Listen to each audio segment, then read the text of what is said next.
السلام علیکم ورحمۃ اللہ وبرکاتہ۔ ان الحمد للہ نحمده ونصلی علی رسوله الکریم وعلی آلہ واصحابہ اجمعین۔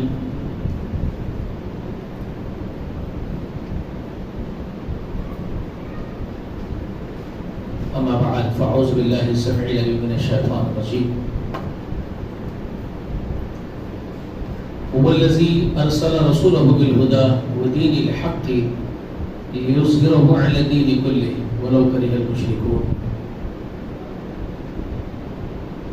يا أيها الذين آمنوا هل أدلكم على تجارة تنجيكم من عذاب أليم تؤمنون بالله ورسوله وتجاهدون في سبيل الله بأموالكم وأنفسكم ذلكم خير لكم إن كنتم تعلمون۔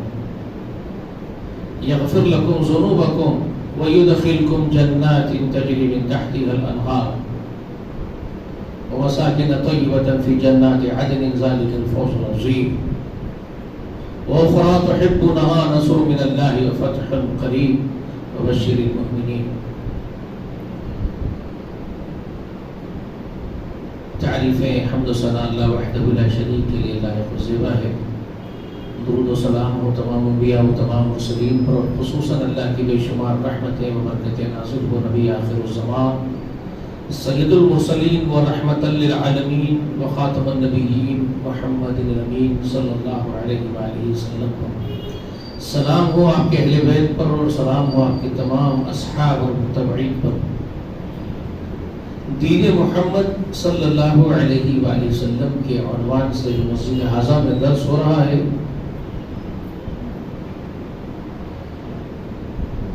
اسی کا تسلسل ہے۔ گزشتہ ہم نے جو بات آپ کے سامنے رکھی وہ یہ تھی کہ اللہ رب العالمین کی توحید کے ساتھ جناب محمد رسول اللہ صلی اللہ علیہ وآلہ وسلم پر ایمان کے تقاضوں کو جاننا اور سمجھنا بھی بہت اہم ہے، عقیدے کی بنیاد ہی ہے۔ جنت کے داخلے کے لیے شرائط میں سے یہ اہم ترین شرط ہے، محمد رسول اللہ صلی اللہ علیہ وآلہ وسلم پر ایمان لانا، آپ کی اطاعت کرنا، آپ کی حمایت کرنا، آپ کی نصرت کرنا اور آپ کے دین کی مدد کرنا۔ یہ نقطوں کو یاد رکھ لیجیے، میں گنوا رہا ہوں۔ کتنے نقطے میں آپ کو گنوا رہا ہوں؟ ایمان، رسول اللہ پر ایمان لانا، اس کے تقاضے پورے کرنا، 1۔ رسول اللہ کی کامل اطاعت کرنا، 2۔ رسول اللہ کی حمایت کرنا، 3۔ رسول اللہ صلی اللہ علیہ وآلہ وسلم کی مدد کرنا، آپ کی امداد کرنا، 3۔ آپ کے پورے دین کی امداد سے مراد آپ کے پورے دین کی مدد کرنا، یہ 4 تھا۔ اور 5واں ہے آپ کی شریعت کی اتباع کرنا، اور 6واں ہے آپ کی اس دین کی تبلیغ کرنا۔ نصرت کرنے میں داخل اگرچہ کہ یہ ہے، لیکن میں اس کی ایک چیز کی وضاحت آپ کے سامنے کرتا ہوں، تقاضوں کی، ذرا سنتے جائیے۔ گزشتہ میں نے اس کو آپ کے سامنے رکھا کہ رسول اللہ صلی اللہ علیہ وآلہ وسلم کا جو حق ہم پر عائد ہے، اللہ کے حق کے ساتھ ہی منسلک ہے، اللہ کی حق کے ساتھ ہی منسلک حق ہے رسول اللہ کا۔ اللہ کے حق میں ضم ہے رسول اللہ کا حق۔ میں نے وہ تفصیل کے ساتھ اس کی وضاحت گزشتہ آپ کو سنا دی، ٹھیک ہے۔ اللہ نے اپنے حبیب کو منتخب کیا۔ گزشتہ جو میں نے آپ کو باتیں بتائی وہ یاد ہے، وہ بھلانے بہت اہم تھی وہ باتیں۔ وَمَا يَنْطِقُ عَنِ الْهَوَىٰ إِنْ هُوَ إِلَّا وَحْيٌ يُوحَىٰ۔ نبی تم کو جو کچھ کہیں گے آپ نبی کی اطاعت کرو گے، تو نبی کی اطاعت خود بخود اللہ ہی کی اطاعت ہوتی ہے۔ کیونکہ نبی اپنی مرضی سے اپنی جانب سے نہیں بولتے ہیں کوئی بات بھی، اللہ کی بات تم تک پہنچاتے ہیں. تو اللہ کی اطاعت کرنا یہ اللہ کا حق ہے، نبی کی اطاعت کرنا بھی اللہ ہی کا حق ہے. کیونکہ نبی کی اطاعت، نبی کا حق خود اللہ تعالیٰ کی طرف سے متعین کردہ ہے. ٹھیک ہے، تو یہ بہت اہم نکتہ ہے. کیوں بتا رہا ہوں میں آپ کو یہ؟ کیونکہ میرے درس میں آگے جا کر کے رسول اللہ کے دین میں، دین محمد میں حقوق العباد کیا ہے وہ بھی مجھے سمجھانا ہے آپ حضرات کو. ابھی سے نکتہ بول دے رہا ہوں. محمد رسول اللہ کا جو دین ہے، دین محمد، بلکہ تمام انبیاء، سوالات انبیاء کا دین، اس کی تو وضاحت میں نے بہت دنوں سے کر دی ہے. بار بار بولوں تو بات ٹھیک ہی نہیں لگتی، اچھی بھی نہیں لگتی. کتنے بار بولیں گے آپ؟ سوالات انبیاء کا دین ہی دین محمد ہے. آدم سے لے کر کے عیسیٰ بن مریم تک جتنے نبی آئے ہیں دنیا میں، ان سب کا دین جو ہے وہی دین محمد ہے صلی اللہ علیہ وسلم. دین محمد وہی ہے. محمد رسول اللہ نے اسی دین کو اختیار کیا ہے، اسلام کو. کوئی اور دین کی تبلیغ آپ نے نہیں کی. سوالات انبیاء کا دین، رسول اللہ کا دین ایک ہی ہے. دین محمد میں نے موضوع کا نام اس لیے دیا کہ محمد رسول اللہ کے آنے کے بعد اب یہ دین اسلام خود دین محمد ہے. اب کسی اور کی شریعت چلنے والی نہیں ہے قیامت کی صبح تک. اب صرف محمد رسول اللہ کی شریعت، محمد رسول اللہ کی سنت، آپ کی اتباع چلے گی. اس لیے میں نے اس موضوع کا نام دین محمد رکھ دیا. ٹھیک ہے، تو اس دین میں یعنی دین اسلام یا دین محمد میں صلی اللہ علیہ وسلم، اس میں دو حقوق بہت لازم ہے سمجھنے کے. پورا دین ہمارا دو حقوق کے ہی ارد گرد گھومتا ہے. دو حقوق کی ادائیگی. حق نمبر 1 اللہ کا حق. اللہ کا حق، خالق کا حق جو مخلوق کے اوپر عائد ہے. ٹھیک ہے، خالق ہونے کے اعتبار سے مخلوق پر وہ حق رکھتا ہے، اور معبود ہونے کے اعتبار سے عبادت کا حق رکھتا ہے. سمجھ میں آ گئی بات؟ یہ اللہ کا حق ہے جو بہرحال کسی قیمت پہ اس کے بندوں کو ادا کرنا ہے. یہ ایک حق ہے. دوسرا حق حقوق العباد ہے. بندوں کے اوپر اللہ نے حق عائد کر دیے ہیں، خود بندوں کے اندر اپنے آپس میں. بندوں کے مابین اللہ نے انہی کے آپس میں ایک دوسرے کے حقوق متعین کر دیے ان کے لیے. وہ بہر صورت آپ کو ادا کرنا ہی ہے.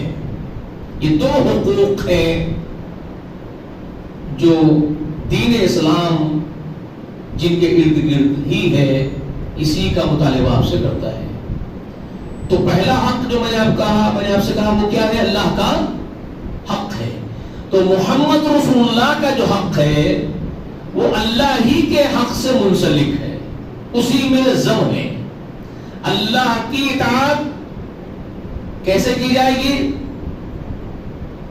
محمد رسول اللہ صلی اللہ علیہ وآلہ وسلم نے جو بتایا اسی کو فالو کر کے، اسی کو عمل میں لا کر کے اللہ کی اطاعت کی جائے گی. تو گویا محمد رسول اللہ کی اطاعت کرنا خود بخود اللہ ہی کی اطاعت کرنا ہوا. میں نے وہ سب کچھ آپ کو لکھا ہے نا، من یطع الرسول فقد اطاع اللہ، سورہ نساء میں اللہ نے فرمایا. یہ بات یاد رکھ لیجئے، یہ ہمارے سردار میرے آقا محمد رسول اللہ صلی اللہ علیہ وآلہ وسلم کے لیے ہی، اکیلے کے لیے ہی خاص نہیں ہے. جتنے انبیاء اس دنیا میں تشریف لائے ہیں، اسی سورہ نساء نے ان سب کے لیے کہا ہے وَمَا أَرْسَلْنَا مِن رَسُولٍ إِلَّا لِيُطَاعَ بِإِذْنِ اللَّهِ. یہ سورہ نساء ہی کی آیت ہے. اور اس سے پہلے آیت نمبر 60 کے بعد کوئی ایک ہے، آپ نکال کر کے دیکھ سکتے ہیں، دیکھ لیجئے، آزو بازو کہیں ہوگی، مل جائے گی. آپ مجھے نمبر یاد نہیں آ رہا ہے. اللہ تعالیٰ کیا فرماتے ہیں؟ وَمَا أَرْسَلْنَا مِن رَسُولٍ إِلَّا لیطاع باذن اللہ. جی ہم نے کسی رسول کو نہیں بھیجا مگر اسی لیے بھیجا. ہر ایک زمانے میں ایک رسول کو جو بھیجا ہم نے تو کیوں بھیجا؟ الا لیطاع باذن اللہ، تاکہ اس کی اطاعت کی جائے، اللہ کے حکم سے، اللہ کے اذن سے اس کی اطاعت ہو. تو سوالات انبیاء جو اس دنیا میں آئے ہیں وہ اسی لیے آئے ہیں کہ ان کی اطاعت کی جائے. تو جب ان کی امت نے ان کو پایا تو اس امت پر فرض تھا، لازم تھا کہ اپنے وقت کے نبی کی اطاعت کرنا، گویا وہ اللہ ہی کی اطاعت ہوتی تھی، کیونکہ نبی اللہ ہی کی بات ان کے سامنے رکھتے تھے. تو اب نبی آخر الزمان محمد رسول اللہ خاتم النبیین کی حیثیت سے شریعت کے اکمل کرنے والے، نعمتوں کے اتمام کرنے والے، تو اب ان کی اطاعت اللہ ہی کی اطاعت ہے. اسی کو بیان کرتا ہے اللہ تعالیٰ سورہ نساء میں. ٹھیک ہے، من یطیع الرسول فقد اطاع اللہ. یہ وہ پرانی گزشتہ اتوار کی وہ باتیں آپ کو میں نے یاد دلا دی. اب میں نے آپ سے کہا تھا رسول اللہ صلی اللہ علیہ وآلہ وسلم پر ایمان لانا، جس کا حکم اللہ تعالیٰ نے آپ کو دیا ہے، یا ایھا الذین آمنوا آمنوا باللہ ورسولہ والکتاب الذی نزل رسولہ والکتاب الذی انزل من قبل.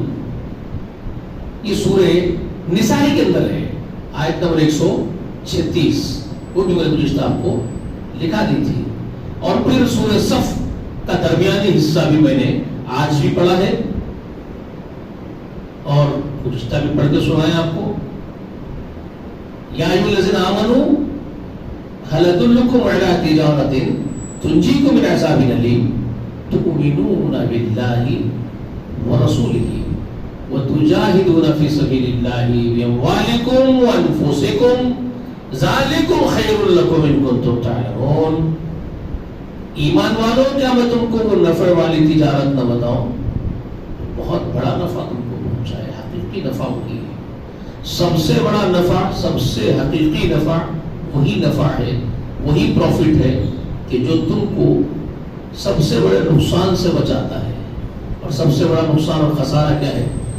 کہ تم جہنم کے حوالے کر دیے جاؤ. تم جہنم کے حوالے ہو جاؤ، یہ سب سے بڑا خسارہ نقصان ہے. اور سب سے بڑا نفع، سب سے بڑا پروفٹ، سب سے بڑا گین یہ ہے کہ تم عذاب سے بچا لیے جاؤ جہنم کے، اور تم جنت میں داخل کر دیے جاؤ. یہ سب سے بڑا نفع ہے. تو ایسی تجارت، ایسا سودا جو تم کو سب سے بڑا فائدہ پہنچا دے، وہ یہ ہے تؤمنون باللہ، اللہ پر ایمان لاؤ، ورسولہ، اور اس کے رسول پر ایمان لاؤ. رسول کون؟ محمد رسول اللہ صلی اللہ علیہ وآلہ وسلم. ان پر ایمان لاؤ. تو یہ رسول اللہ کا جو حق ہے وہ اللہ کے ساتھ منسلک ہوا کہ نہیں ہوا؟ ہو گیا نا. بہت ساری مثالیں احادیث، کتب احادیث میں خود رسول اکرم صلی اللہ علیہ وآلہ وسلم سے بھی ملتی ہیں. بہت ساری روایتیں ہیں. ایک روایت یوں آتی ہے کہ رسول اللہ نے اپنے اصحاب سے خطاب کرتے ہوئے ایک دن فرمایا، میری مثال اور میری قوم تم لوگوں کی مثال. اپنی پوری قوم کو خطاب کر کے کہا، اے میری قوم، تمہاری اور میری مثال ایسی ہے کہ گویا کوئی ایک قوم کا ہمدرد خیر خواہ آدمی جلدی جلدی دوڑا ہوا آیا، اپنی قوم کو اس بات کی خبر دے رہا ہے کہ میری قوم کے لوگوں، ایک لشکر ہے جو تم پر حملہ آور ہونے کو ہے، تمہارے دشمنوں کا، وہ تم کو نست و نابود کرنے کے در پہ ہے، تمہارا خاتمہ کر دے گا. وہ لشکر، بہت بڑا لشکر تمہارے خلاف آ رہا ہے حملہ آور ہونے کے لیے. خبر دینے والا خبر دے رہا ہے خیر خواہ اپنی قوم کو کہ جلد سے جلد یہاں سے اپنا ساز و سامان لو، اپنے بال بچوں کو لو، نکل لو. تو جن لوگوں نے اپنے اس خیر خواہ کی بات قبول کی، تصدیق کی، اپنے خیر خواہ کو سچا خیر خواہ جانا قوم کے لوگوں نے، تو وہ کیا کریں گے؟ اپنا مال سمٹیں گے، اپنے حلویات سمٹیں گے اور جلدی سے دوڑ جائیں گے اس کے ساتھ. تو وہ لوگ وہ لشکر کے حملے سے اپنے آپ کو بچا لیں گے. اور جن لوگوں نے اس کی بات جھوٹ جانی اس خیر خواہ کی اور وہی ڈٹے رہے اپنے کام کاج میں لگے رہے تو اس لشکر نے ان کو ہلاک کر دیا, سب کا خاتمہ ہو گیا. بس میری مثال بھی ایسی ہی ہے. میں تم کو ڈرا رہا ہوں, کل تمہارے اوپر اللہ کا عذاب ہوگا, تو آج سمجھ جاؤ, توبہ کرو, پلٹو, تم جنت میں داخل ہو جاؤ گے. تو جنہوں نے میری بات قبول کی وہ جنت میں جائیں گے, جنہوں نے قبول نہیں کی وہ نہیں جائیں گے. اس طرح کی بہت ساری مثالیں آپ علیہ الصلوۃ والسلام سے ملتی. صحیحین میں, بخاری میں اور کتب احادیث میں یہ بھی موجود ہے کہ اللہ کے رسول صلی اللہ علیہ وسلم ایک مرتبہ سو رہے تھے, آرام فرما رہے تھے. صحیح بخاری میں ہے, فرشتوں کے 2 گروہ اترے, ایک سرہانے کھڑے ہو گیا, ایک بائیکی سے کھڑے ہو گیا. 2 وفد, 2 جماعتوں میں تقسیم ہوئے فرشتے, ایک گروہ ادھر کھڑا ہوا, ایک گروہ ادھر کھڑا ہوا, اور آپس میں 2 گروہ فرشتوں کی گفتگو کر رہے ہیں اور رسول اللہ درمیان میں لیٹے ہوئے آرام کر رہے ہیں, سو رہے ہیں. تو ایک گروہ پوچھتا ہے جو بیتی میں کھڑا ہوا ہے سرانے والوں سے, کیا یہ وہی ہے, کیا یہ وہی ہے؟ تو وہ کہتا جی یہ وہی ہے. تو پھر وہ گروہ کا پہلا گروہ کہتا بیتی والا, تو پھر ان کی وہ خوبیاں جو ہے وہ ان کو گنا دو. تو وہ گروہ کہتا ہے کہ یہ تو سو رہے ہیں نا, یہ تو سو رہے ہیں. تو پھر وہ پہلا گروہ کہتا ان کا دل نہیں سوتا, ان کی آنکھیں نہیں سوتی ہے, ان کا قلب جاگتا ہے, سنا دو. تو سنا رہے ہیں. اب وہ یہ سنا رہے ہیں کہ ان کی مثال ایسی ہے کہ ایک بادشاہ بہت بڑا محل تعمیر کیا اور اپنے اس محل میں بہت بڑی دعوت منعقد کی اور اپنے ایک منادی کو اپنی رعایا میں بھیجا بادشاہ کہ جاؤ میری رعایا کو پکارو اور میرے محل میں لے کے آؤ تاکہ وہ میرے محل میں آئے اور میری خوب یہ دعوت ہے اس سے لطف اٹھائے اور میں ان کا مہمان بن جاؤں, وہ میرے میزبان بن جائے. تو وہ منادی نکلا, اس بادشاہ کی رعایا میں آواز لگائی کہ لوگوں آ جاؤ, تمہارا بادشاہ تم سے ملنا چاہتا ہے, تمہاری مہمان نوازی کرنا چاہتا ہے, تم کو کھلانا پلانا چاہتا ہے. تو جن لوگوں نے اس منادی کی دعوت پر لبیک کہا, قبول کیا, وہ اس منادی کے ساتھ اس محل میں داخل ہوئے بادشاہ کے, اور انہوں نے خوب مزے کیے. بادشاہ ان کا میزبان بن گیا, وہ بادشاہ کے مہمان بن گئے, ان کی قسمت کھل گئی. اور جن لوگوں نے اس داعی کی دعوت کو نکار دیا, ایک کان سے سنا دوسرے کان سے چھوڑ دیا, وہ اس بادشاہ کی عظیم دعوت سے محروم کر دیے گئے, انعامات سے محروم ہو گئے, بادشاہ کی مہمان نوازی سے محروم کر دیے گئے اور ہر خیر سے محروم ہو گئے. یہ گروہ سنا رہا ہے, فرشتوں کا گروہ سنا رہا ہے, ان کی مثال ایسی ہے. تو پھر ایک گروہ جو سن رہا ہے یہ مثال, وہ فرشتوں کا گروہ کہتا ہے کہ اس مثال کی وضاحت بھی تو کرو کہ اس سے اصل مراد کیا ہے, تم بولنا کیا چاہتے ہو. تو پھر وہ گروہ کہہ رہا ہے کہ یہ تو سو رہے, وضاحت کروں تو بھی فائدہ کیا ہے, تو سو رہے. پھر وہ گروہ کہتا ہے آپ بیان کیجئے, ان کا قلب جاگتا ہے, ان کی صرف آنکھیں سوتی ہیں. تو پھر اس نے کہا کہ مثال یہ ہے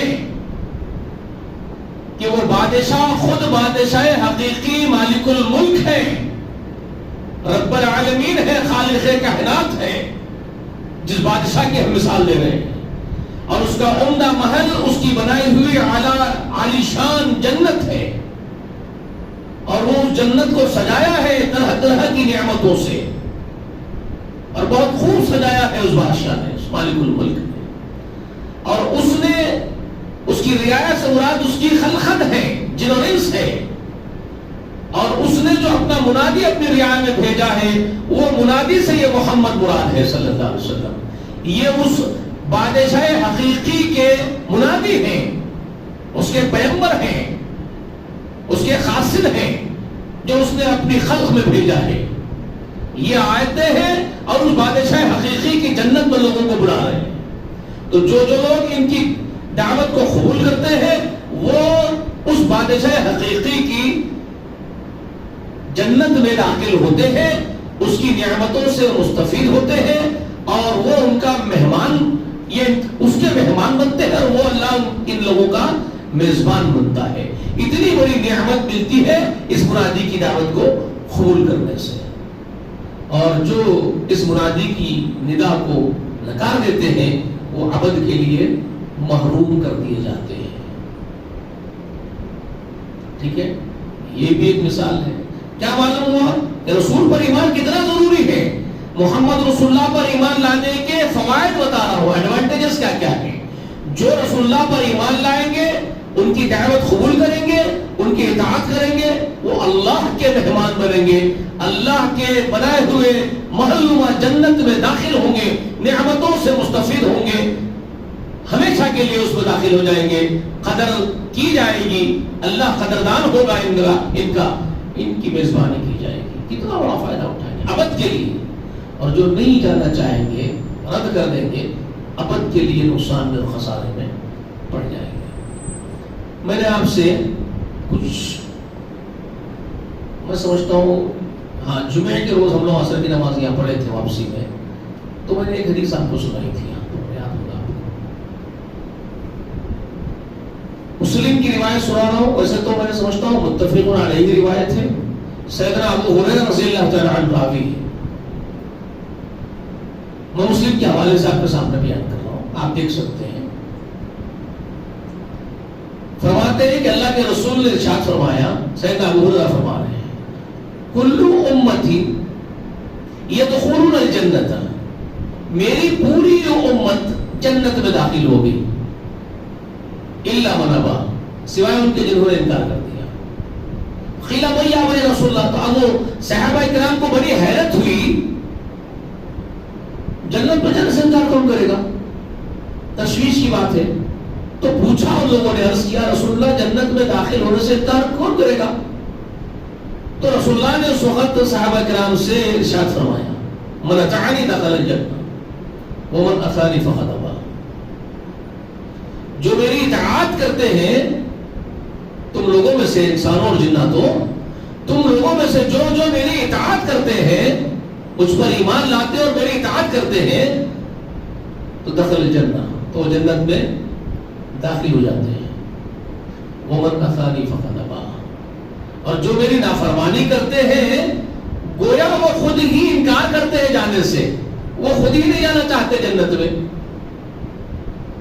جو ریجیکٹ کریں گے محمد رسول اللہ کو, آپ پر ایمان نہیں لائیں گے, آپ کی اطاعت نہیں لازم پکڑیں گے, گویا وہ خود ہی اس بات کا انکار کر رہے ہیں کہ ان کو جنت میں جانا ہی نہیں. یہ پورے حدیث جو میں آپ کو سنا رہا ہوں, یہ وہی ثابت کر رہے ہیں. ٹھیک ہے, وہ فرشتوں کی جو مثالیں بیان ہو رہی ہے نا, جو اس منادی کی دعوت قبول کرے گا وہ بادشاہ کی جنت میں جائے گا, جو نہیں قبول کرے گا وہ نہیں جانا چاہتا ہے. سیدھی سی بات ہے, خود ہی نہیں جانا چاہتے ہو تو نہیں جائیں گے, محروم رہ جائیں گے. تو یہی حدیث ہے جو صحیح کے اندر ہے, رسول اللہ صلی اللہ علیہ وسلم فرمایا, مسلم شریف میں ابو ہریرہ کی روایت, جو میری اطاعت کرتے ہیں وہ جنت میں داخل ہوں گے, اور جو اطاعت نہیں, نافرمانی کریں گے وہ خود ہی انکار کر رہے ہیں جانے سے, وہ نہیں جا سکتے. تو یہ فوائد میں نے آپ کو بتایا. یاد رکھ لیجئے, ایمان صرف زبان کی نوٹ سے ادا ہونے والی شے نہیں ہے. ایمان یہ نہیں ہے. ایمان کیا ہے؟ زبان کی نوک سے صرف جو ادا ہوتا ہے اور ہم اس کو دیکھتے ہیں, اس ظاہر کو, تو ہم تصدیق کرتے ہیں اسلام کی. اسلام کی کس کی؟ اسلام کی. کوئی آدمی کہتا ہے کہ میں گواہی دیتا ہوں, اشہد ان لا الہ الا اللہ وحدہ لا شریک لہ وان محمدا عبدہ ورسولہ. تو یہ زبان سے کہتا ہے اور ہم سنتے ہیں, ہم مخلوق سنتے ہیں, ہم مخلوق کانوں سے سنتے ہیں کہ بھئی حضرت گواہی دے رہے ہیں کہ میں گواہی دیتا ہوں اللہ کے سوا کوئی معبود نہیں, اس کا کوئی شریک نہیں, وہ اکیلا ہے, واحد معبود, اور محمد رسول اللہ اس کے بندے, اس کے رسول ہیں. تو یہ ان کی گواہی جو زبان کی نوک سے ادا ہوئی, اس کے سبب ہم ان کو گواہی دینے والا تصدیق کرتے ہیں. باطن میں کیا ہے ہمیں نہیں معلوم، اندر کیا ہے ہم کو نہیں معلوم، ظاہر ہے. تو اسلام صرف ظاہری اشکال کا نام ہے. 5 وقت کی نماز قبول کرنے کی گواہی دے دیا، مسجد میں آ کے نماز پڑھ رہا ہے تو ہم کہتے ہیں حضرت نمازی ہے. ہمارے نزدیک حضرت نمازی ہے، ہم مخلوق کے نزدیک انہوں نے نماز کو قبول کر لیا پنجگانہ اور وہ ادا کر رہے ہیں تو ہمارے نزدیک وہ حضرت نمازی ہے. حقیقت میں وہ نمازی ہے یا نہیں ہے رب کے پاس وہ ہم نہیں جانتے، وہ ہمیں علم نہیں ہے، لیکن ہم ان کو نمازی ہی کہیں گے کیونکہ اسلام ظاہری اشکال کا نام ہے. انہوں نے ظاہر کر دیا وہ نمازی ہے، نماز پڑھ رہے ہیں.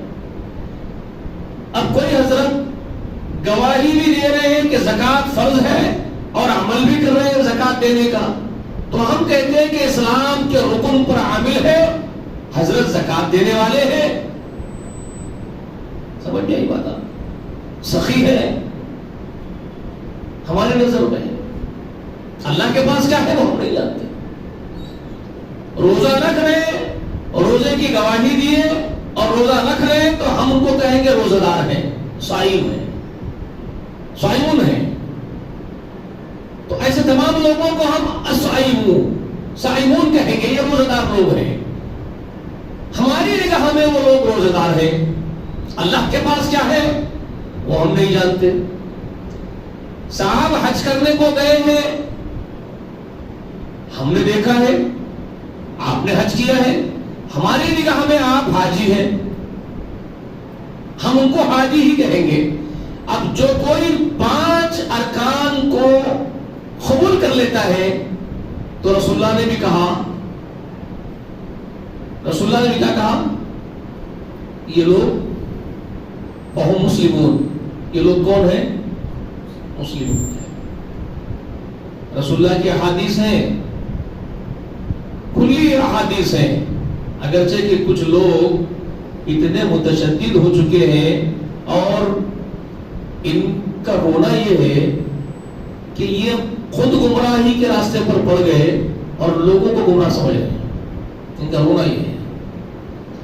یہ مسلمانوں کو کافر قرار دینے میں جلد بازی کرتے ہیں، متشدد لوگ ہو گئے ہیں.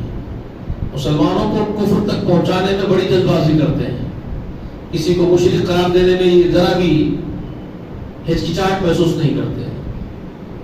بہت جلدی کرتے ہیں کسی کو مشرک بنا دینے میں، کافر بنا دینے میں، جہنمی بنا دینے میں. بہت عجلت ہے لوگوں کو. اللہ ان کو ہدایت دے. اور لوگوں کو کہہ رہے ہیں کہ خوارج کا دین پہ ہے، خود خوارج کے عقیدے پر ہے. مسلمانوں کو کفر تک پہنچانا خارجیوں کا عقیدہ اور خارجیوں کا طریقہ کار ہے. خوارج جو مسلک تھا ان لوگوں کا یہ وتیرہ ہے کہ وہ مسلمانوں کے گناہوں کو ان کے گناہوں کی وجہ سے ان کو کفر تک پہنچا دیتے ہیں. یاد رکھ لیجیے گناہگار اور کافر میں زمین و آسمان کا فرق ہے.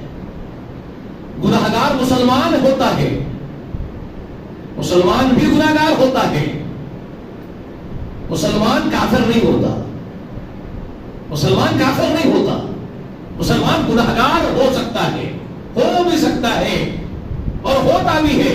بہت سارے ہو سکتے ہیں مسلمان گناہگار، لیکن وہ کافر نہیں ہوتے. مسلمان اور کافر کا فرق پہلے سمجھ لیجئے. کافر وہ ہے جس کو اللہ کے بارے میں آپ نے سب کچھ بتا دیا اور اس نے سب کچھ جان لیا اللہ کے بارے میں آپ سے.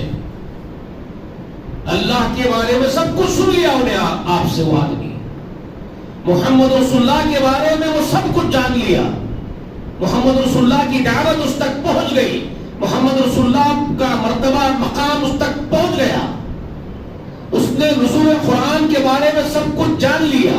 قرآن کا تعارف اس کے سامنے ہو چکا.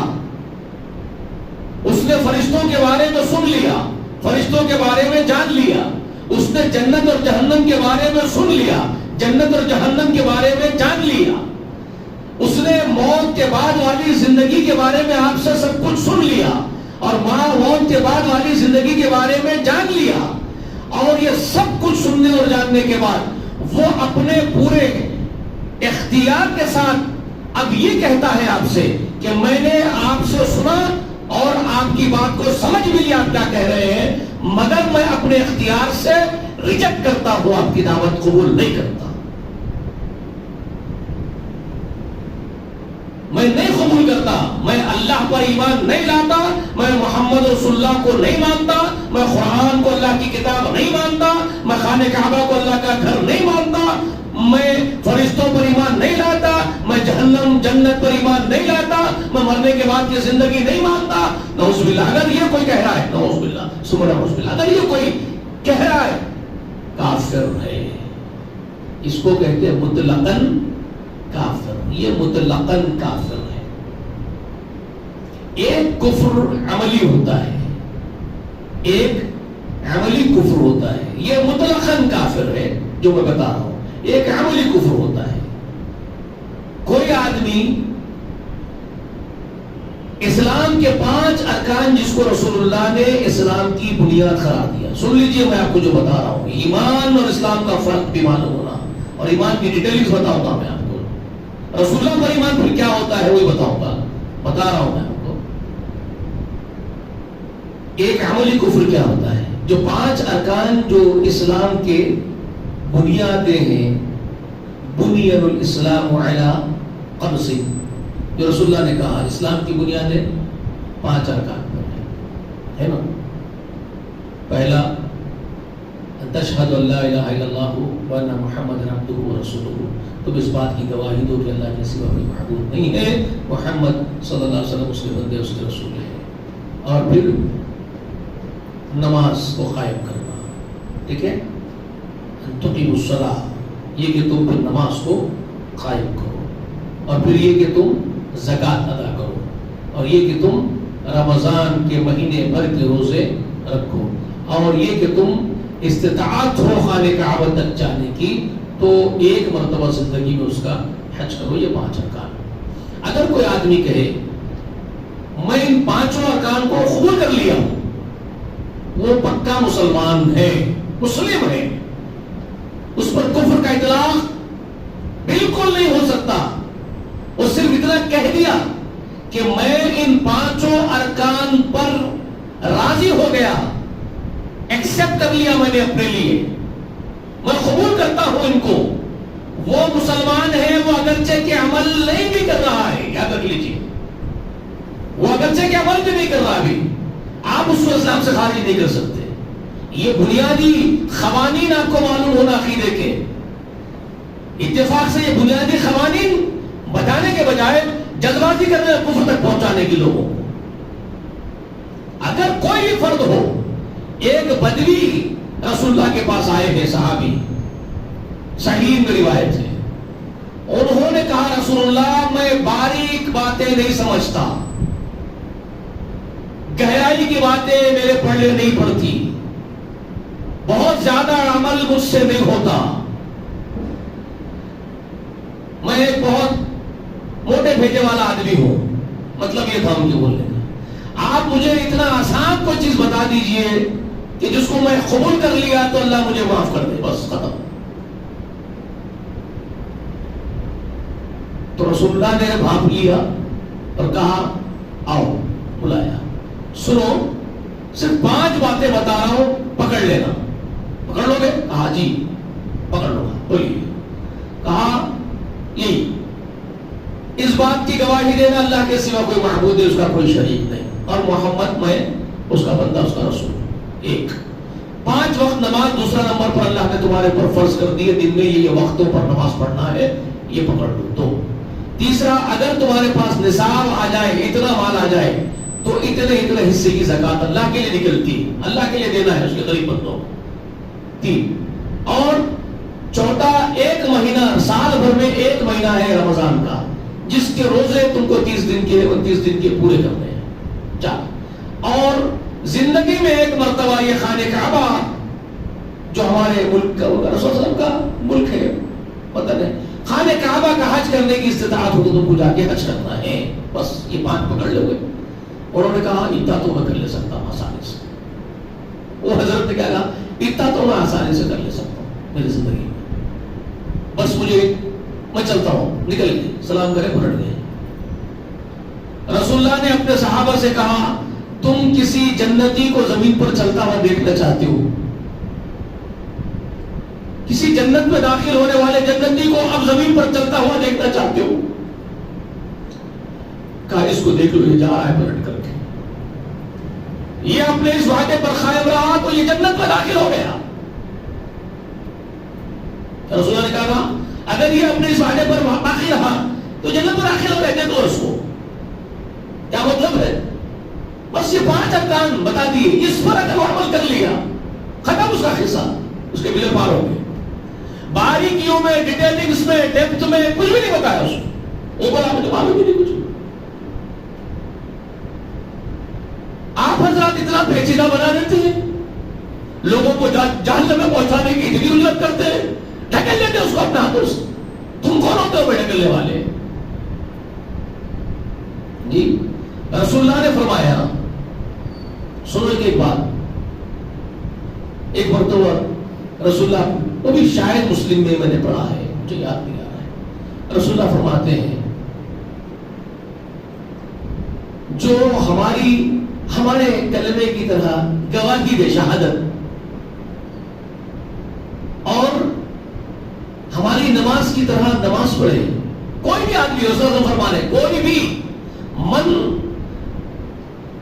بھی گواہی دینے والا، کوئی بھی ہو سکتا ہے، XYZ، وہی ہماری طرح کے رسول اللہ صلی اللہ علیہ وسلم تعلیمات دے دیے، تمہارے اپنے جماعت کا، تمہارے اپنے گروپ کا ہو، کوئی بھی کہا رسول اللہ نے، کوئی جنات ہو سکتا ہے، کوئی انسان ہو سکتا ہے، کوئی بھی جو ہمارے عقیدے کی گواہی دے دیتا ہے اور ہماری نماز کی طرح جو نماز پڑھ لیتا ہے، ہمارے قبلے کی طرف رخ کرتا ہے، ہمارا ذبیحہ جو ہم ذبح کر کے جس طرح کھاتے ہیں اس طرح ہمارا ذبیحہ کھاتا ہے، وَأَكَلَ ذَبِيحَتَنَا، پوری ایک چیز کو بیان کیا، مَنْ صَلَا صَلَاتَنَا وَأَكَلَ ذَبِيحَنَا، جو ہماری ذبیحہ کی طرح ذبیحہ کھاتا ہے، ہمارے قبلے کی طرف رخ کرتا ہے، اس کے بارے میں رسول اللہ فرماتے فَهُوَ مُسْلِم، کیا کریں؟ فَهُوَ مسلم، بس وہ مسلم ہے، آپ اس کو کافر نہیں کہہ سکتے، آپ نہیں کہہ سکتے وہ کافر ہے، فَهُوَ مسلم، وہ مسلم۔ یہ بنیادی قانون سمجھ لیجئے پہلے اسلام کا۔ تو ظاہری ارکان اسلام کے جو ہے، جس کو ہم دیکھتے ہیں یہ ظاہری 5 ارکان پر کوئی آدمی اس کو قبول کر لیا ہے اپنی زبان سے، اپنے عمل سے، تو وہ کیا ہوا؟ مسلم۔ اب عملی کفر کیا ہوتا ہے؟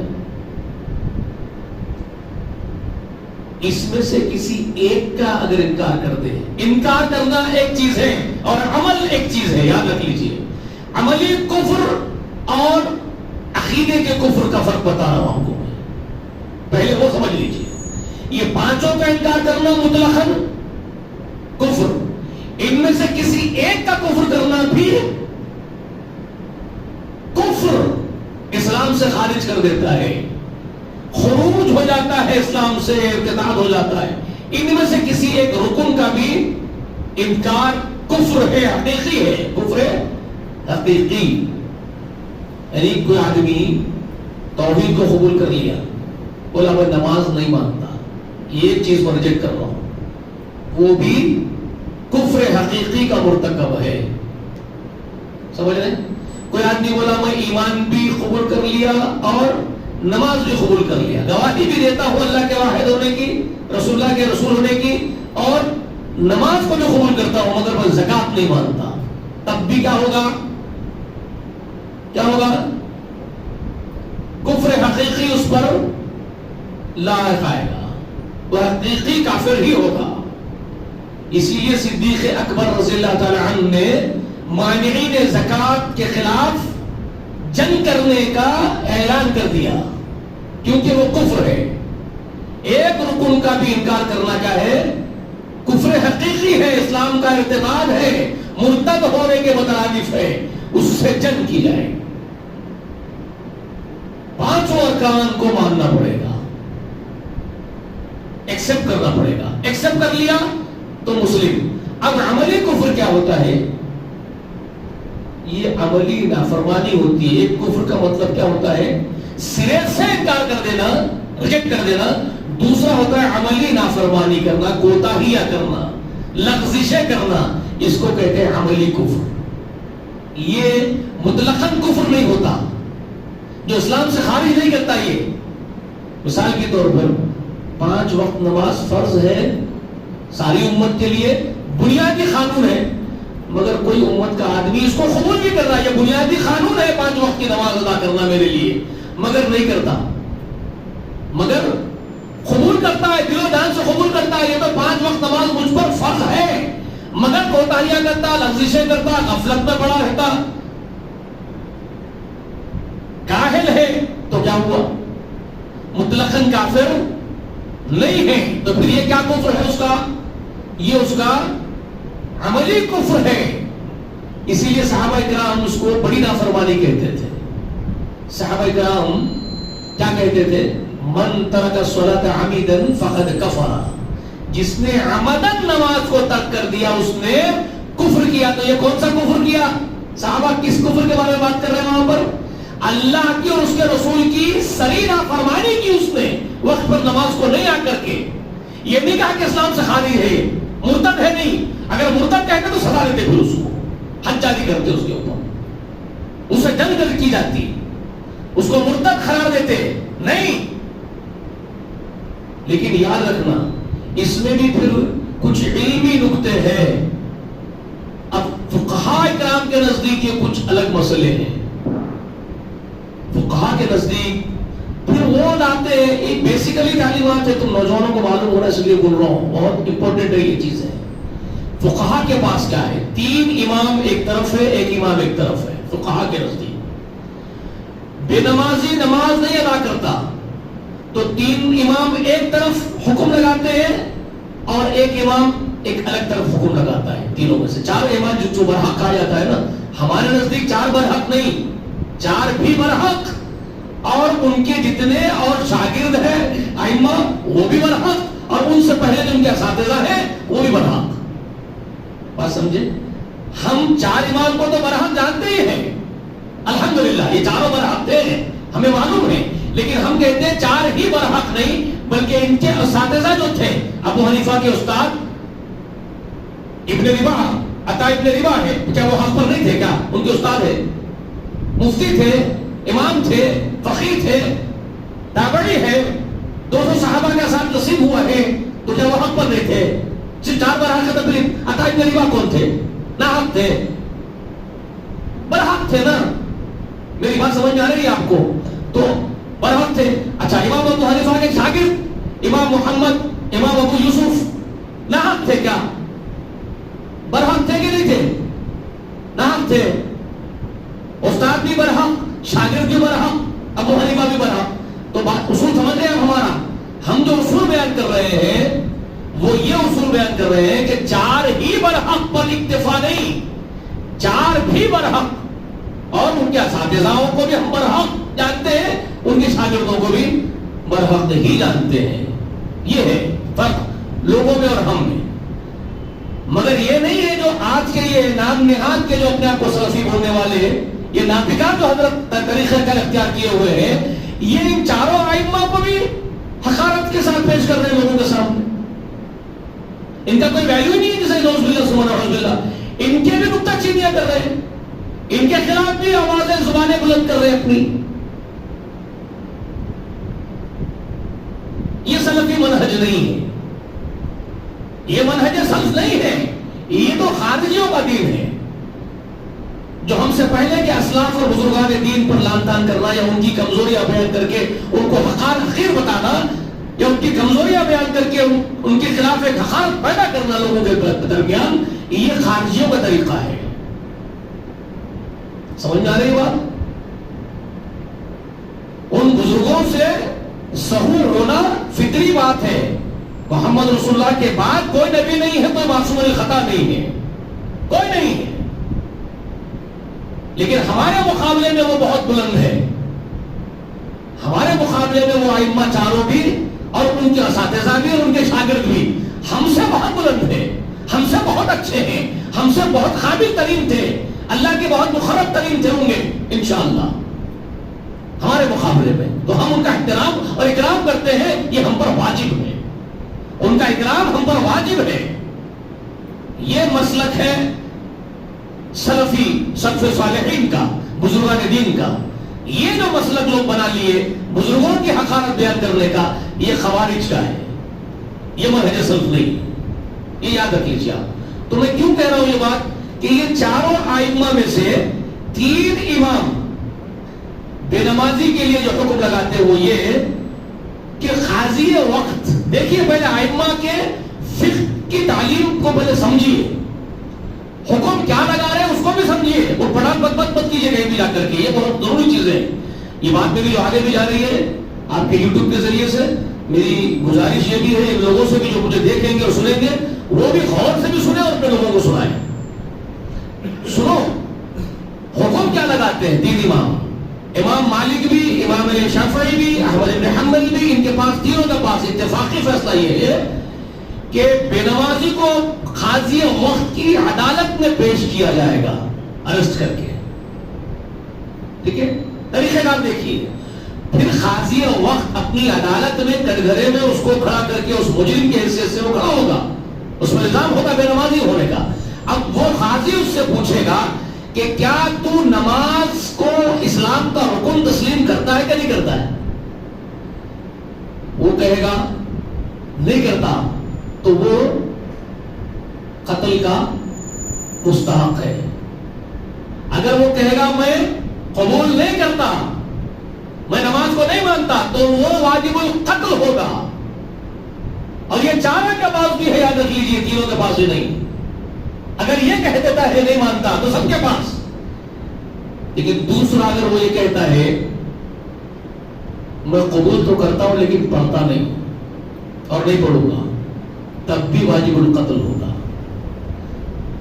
اگر وہ یہ کہے کہ میں مانتا تو ہوں اسلام کا رکن ہے لیکن مجھ سے نہیں ہوتا میں نہیں پڑھوں گا، تب بھی وہ ان تینوں کے پاس واجب القتل ہے. یہ پہلے اصول سن لیجئے، بیسیکلی بات سمجھا رہا ہوں آپ کو میں. لیکن ابو حنیفہ کے پاس یہ دوسری شکل جو میں بیان کر رہا ہوں، وہ یہ کہہ رہا ہے کہ میں مانتا تو ہوں لیکن نہیں پڑھوں گا.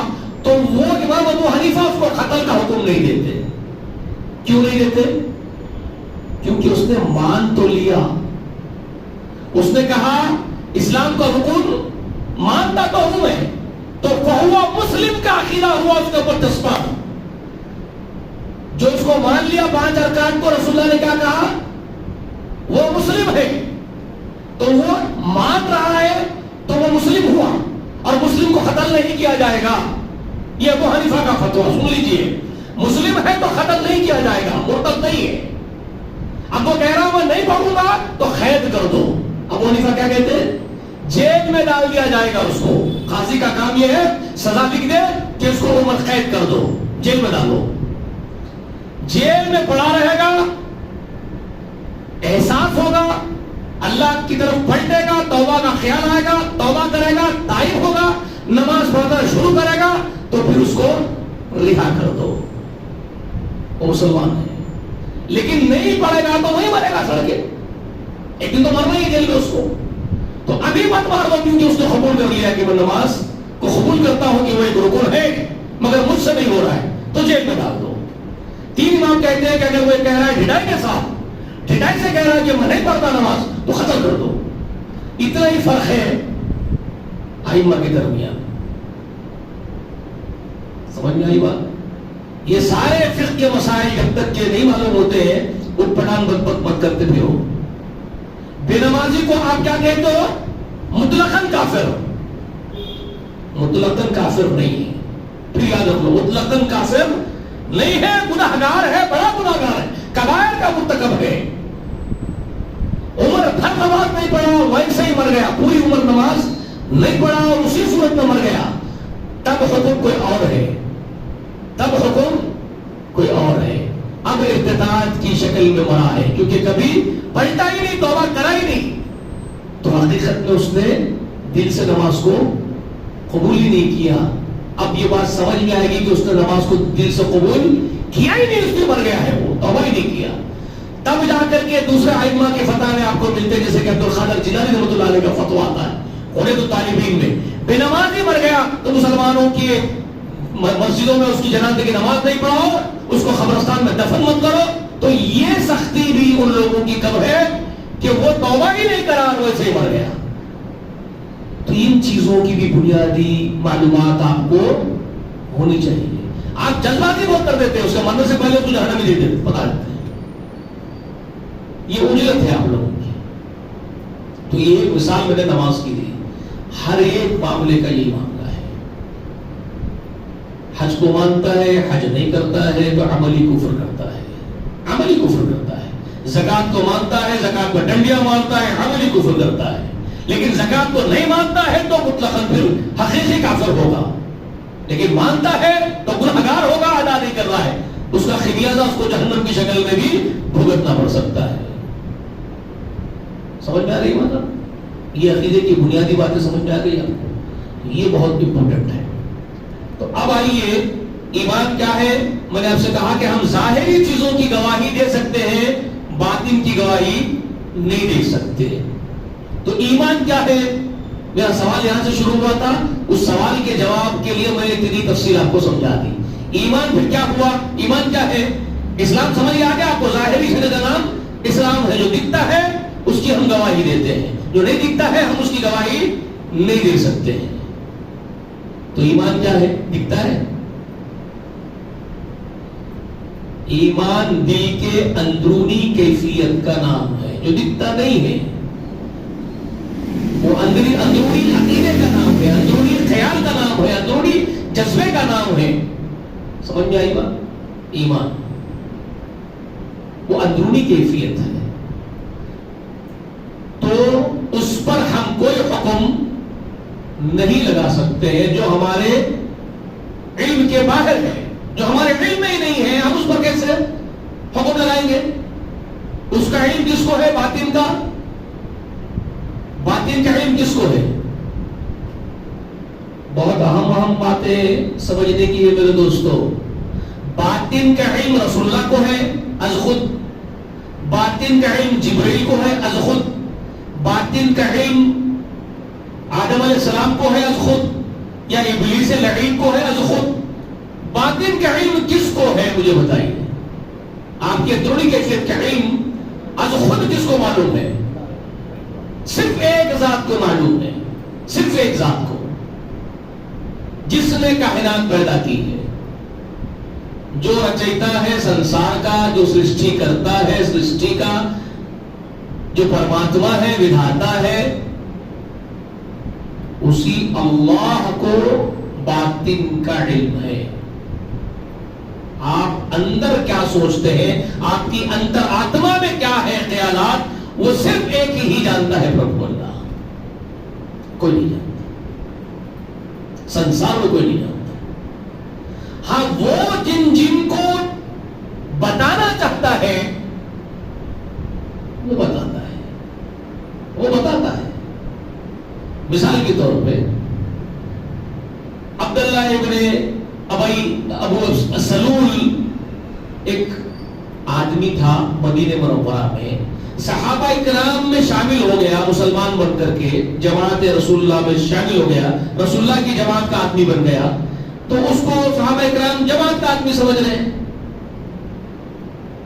ہماری جماعت کا آدمی سمجھ رہے ہیں. صحابہ اکرام جماعت کا آدمی بن کر کے آ رہا ہے.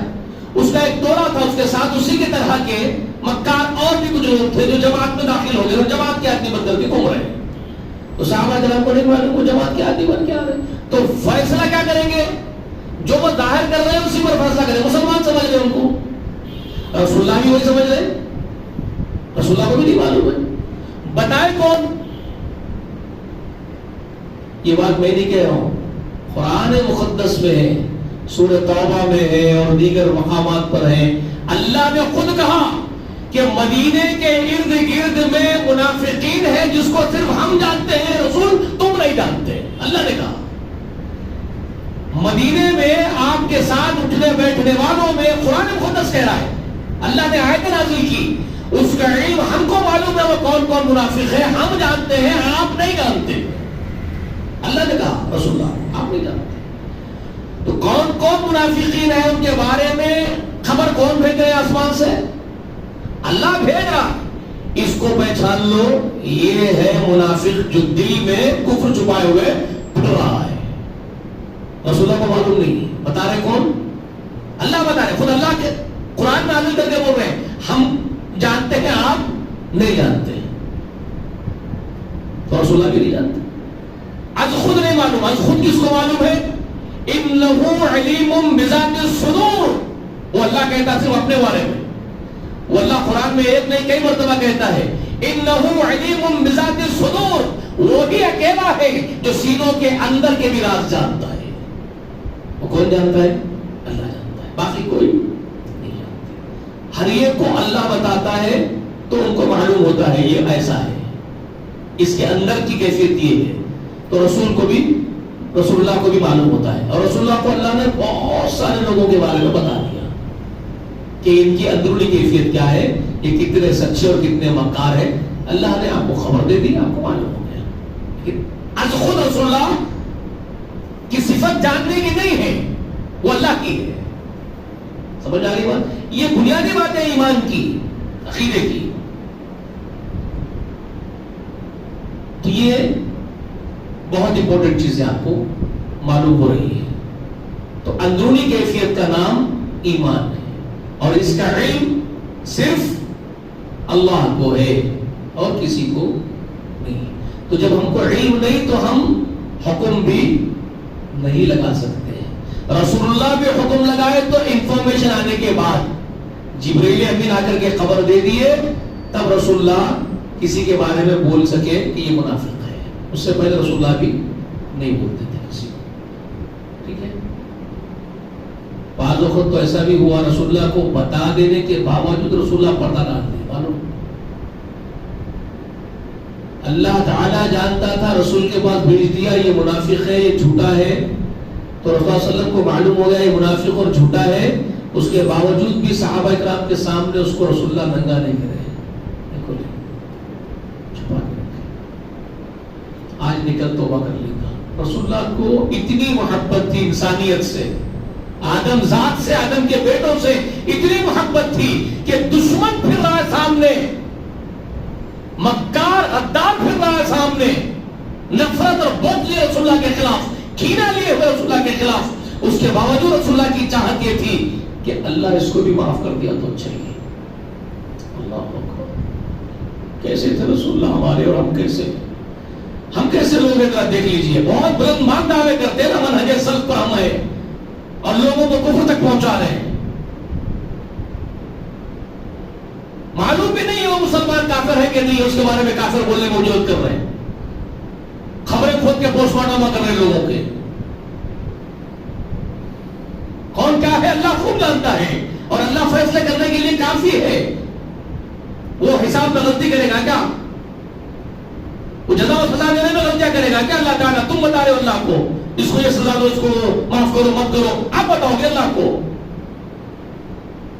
غیر ضروری خبریں کھول رہے لوگوں کی, مرحومین کی خبریں کھول کے پوسٹ مارٹم کر رہے ہو کا, اس کا پوسٹ مارٹم, اس کا پوسٹ مارٹم, نام لے لے کے بڑے بڑے جلسے منعقد کر رہے ہیں. شرم آنی چاہیے تم کو. مرحومین کا, مسلمان مرحومین جو مر گئے ان کے نام لے لے کے جلسے منعقد کر رہے ہیں, ان کے نام پر پوسٹ مارٹم کیوں ہوتی؟ تمہارا کام ہی نہیں ہو. تمہارا کام صرف یہ ہے کہ عقیدہ بتاؤ, سچائی بتاؤ, لوگوں کا نام لے کر کے ان کو جہنم میں پہنچانے کی وجہ کیوں کر رہے ہو؟ ہاں یہ کر سکتے ہو کہ انہوں نے اگر کوئی فاحش غلطی کی ہو, مرحوم نے فاحش بڑی غلطی کی ہو, تو اس فاحش بڑی غلطی جس سے امت کے گمراہ ہونے کے اندیشے ہو, تو آپ ایسا کر سکتے ہو کہ فلاں فلاں حضرت سے یہ ایک فاحش بڑی غلطی ہوئی ہے جس سے گمراہ ہونے کے اندیشے ہیں, تو لوگوں یہ عمل مت اختیار کرو, یہ گمراہی والا عمل ہے, اور ساتھ ساتھ دعا بھی کر دو کہ مرحوم سے یہ غلطی ہو گئی تھی, اللہ ان کو معاف کر دے. تو آپ کی ہمدردی معلوم ہوتی ہے ان سے, بجائے ایسا کرنے کے تم تو ان سے بہت کر کے دشمنی کر رہے ہو. تمہیں معلوم ہے کہ وہ کافر تھے, اللہ کے دشمن تھے. یہ کب ہوگا؟ یہ تو اس صورت میں آپ بول سکتے ہو نا, کسی مرحوم کے بارے میں کہہ رہا ہوں, میرا اگر یہ سوچنا ہے کہ یہ فلاں جو مرحوم ہے اس نے جان بوجھ کے گمراہی پھیلائی ہے, جب مجھے کنفرم ہے, مجھے اس بات کی کنفرمیشن ہے کہ یہ واقعی اللہ کا غدار تھا، اس نے جان بوجھ کر کے اللہ کے رسول کے دین کو نقصان پہنچانے کے غرض سے یہ عقیدہ پھیلایا ہے، مجھے جب معلوم ہو تب میں بول رہا ہوں تو بات دوسری ہو جائے گی، ایک بات ہٹ کے ہوگی. لیکن معلوم تو نہیں آپ کو وہ اللہ کے نزدیک کافر تھا، مسلمان تھا، غدار تھا، نہیں تھا، صرف خطا کار تھا، غلطی اس سے ہو گئی تھی، سمجھ نہیں پایا تھا، فہم اور ادراک کے جگہ آ کے ٹھوکر کھا گیا تھا، کچھ بھی ہو سکتا ہے، انسان بشر ہے، آپ کو تو نہیں معلوم ہے. تو آپ کیا کرنا چاہیے ایسی صورت میں؟ ایسی صورت میں آپ کا وتیرہ کیا ہو؟ جب آپ کو معلوم نہیں ہے کہ سامنے والا غدار اللہ کا تھا یا وفادار تھا، نہیں جانتے، تو آپ کیا کریں گے؟ آپ یہ بولیں گے خطا ہوئی ہے ان سے، یہ جو کر کے گئے ہیں غلطی کر کے گئے ہیں، اور حسن ظن ہمارا یہ ہے کہ یہ غداری تو نہیں کرے ہوں گے، اللہ معاف کرنے والا ہے، کو بھی معاف کر دے، اور لوگوں کو بولے کہ دیکھو یہ غلطی پر عمل کر کے تم بھی گمراہ ہو سکتے ہو، یہ مت کرو، یہ کام آپ کا کرنے کا ہے. آپ ایسا نہیں کر رہے ہیں، آپ یہ کرنے کے بجائے کیا کر رہے ہیں؟ آپ ان کے نام لے لے کر ان کا مرا ہوا گوشت کھا رہے ہیں، غیبتیں کر رہے ہیں. بات سمجھ میں آ رہی؟ تو یہ آپ کا جو دین ہے، یہ محمد رسول اللہ کا اور صحابہ کا دین، سلف صالحین کا دین نہیں ہوتا بھائی. یہ خارجیوں کا طریقہ ہے مسلمانوں کو کافر کہنے کا، مسلمانوں کو جلد کر کے اسلام سے خارج کرنے کا طریقہ یہ خارجیوں کا ہے. تم اپنے آپ کو سلفی مت کہو. پھر اس کے بعد یہ بہت صحیح اور عظیم باتیں میں آپ کو بتا رہا ہوں، ٹھیک ہے؟ سمجھ لو، سب سے محبت کرو، سب کی خطاؤں کو درگزر کرو، اور خطا کی وضاحت کرتے وقت بھی خطاکار سے ہمدردی رکھو. سمجھ میں آنے کے بعد کسی کی خطا کو اگر واضح بھی کر رہے ہیں، بچانے کے لیے لوگوں کو، اپنے لوگوں کو بچانے کے لیے اس کی خطا، اس کی غلطی کی وضاحت کرنی پڑ رہی ہے، تب بھی اس طریقے کو اختیار کرو جس میں حسن ہو اور حسن ظن ہو، خطا کار پر بھی ہمدردی جھلکے آپ کی، اور آپ یہ کہیں کہ اللہ تعالیٰ اس خطا کار کو بھی معاف کرے، اور لوگوں کو ہے کہ یہ خطا ہے، اس پر عمل مت کرو. صحیح دین یہ ہے، یہ طریقہ اختیار کرو، صحابہ کا طریقہ ہے، سلف صالحین کا طریقہ ہے. ٹھیک ہے، بات سمجھ میں آ گئی؟ تو ایمان اندرونی کیفیت کا نام ہے جس پر ہمارا حکم نہیں لگ سکتا ہے، ہم اس کو نہیں جانتے ہیں تو کسی کے ایمان پر حکم نہیں لگا سکتے. اسی لیے بزرگان دین جو زمانے سے بولتے آ رہے ہیں کہ ہم کسی کو کافر بولنے کے حقدار نہیں ہیں، کسی کو کفر کا فتویٰ ہم نہیں دے سکتے. سمجھ میں آ رہی ہے؟ اگر وہ اپنے کفر کو ظاہر نہیں کر رہا ہے تو ہم اس کو کافر نہیں بول سکتے ہیں، کفر کو ظاہر نہیں کر رہا ہے تو ہم کافر بولنے والے نہیں ہو سکتے کوئی بھی. بس یہ بنیادی بات یاد رکھ لو. کسی کا بھی کفر جب وہ کفر اپنا ظاہر نہیں کر رہا ہے تو آپ اور میں اس کے اوپر کفر کا فتویٰ نہیں دے سکتے، کوئی نہیں دے سکتا، بڑے سے بڑا مستعار مفتی نہیں دے سکتا. اور یہی حدیث شریف رسول اللہ کا سمجھایا ہوا عقیدہ ہے، یہ عقیدہ رسول اللہ کا سمجھایا ہوا ہے. رسول اللہ نے صحیح حدیث ہے، رسول اللہ کیا فرماتے جانتے ہیں؟ کوئی آدمی کسی کو کافر کا فتویٰ دیتا ہے، کوئی فتویٰ دینے والا کسی کو کفر کا فتویٰ دیتا ہے، رسول اللہ فرما رہے ہیں، صحیح حدیث شریف ہے، اور اللہ کے پاس وہ کافر نہیں ہے جس کو کفر کا فتویٰ دیا گیا. اللہ کے پاس وہ کافر نہیں ہے جس کو کفر کا فتویٰ دے دیا گیا ہے. تو پھر یاد رکھ لو اس فتویٰ دینے والے کا کفر اسی پر لوٹ جاتا ہے. رسول اللہ فرما رہے ہیں اسی لیے کفر کا فتویٰ دینے میں عجلت مت کرو، کیونکہ اگر اللہ کے پاس وہ کافر نہیں ہوا تو اس کا کفر فتویٰ دینے والے پر لوٹ جاتا ہے. یہ حدیث ہے رسول اللہ. اسی پر علماء کرام کا دین اور مسلک منہج ہے سلف صالحین کا. وہ اجرت نہیں کرتے تھے کفر کے فتووں میں. تم کیوں کر رہے ہو؟ تم کیوں کر رہے ہو؟ تم کون ہوتے ہو؟ بات سمجھ میں آ رہی ہے آپ کو؟ تو یہ ایمان کے بارے میں ایک چیز مجھے آپ کو سمجھانی ہے. یہ اس لیے سمجھانا پڑ رہا ہے بھائی کیونکہ یہ چلن بہت عام ہو گیا ہے. آج مسلمان فرقوں میں بٹ گئے آج کے موجودہ دور کے، اور فرقوں میں بٹ کے ان کا حال یہ ہے کہ ہر ایک دوسرے کو کفر کے فتوے دے رہے ہیں. ہر ایک جماعت، ہر ایک گروہ دوسرے گروہ کو کفر کا فتویٰ دے رہی ہے، گمراہی کا فتویٰ دے رہی ہے،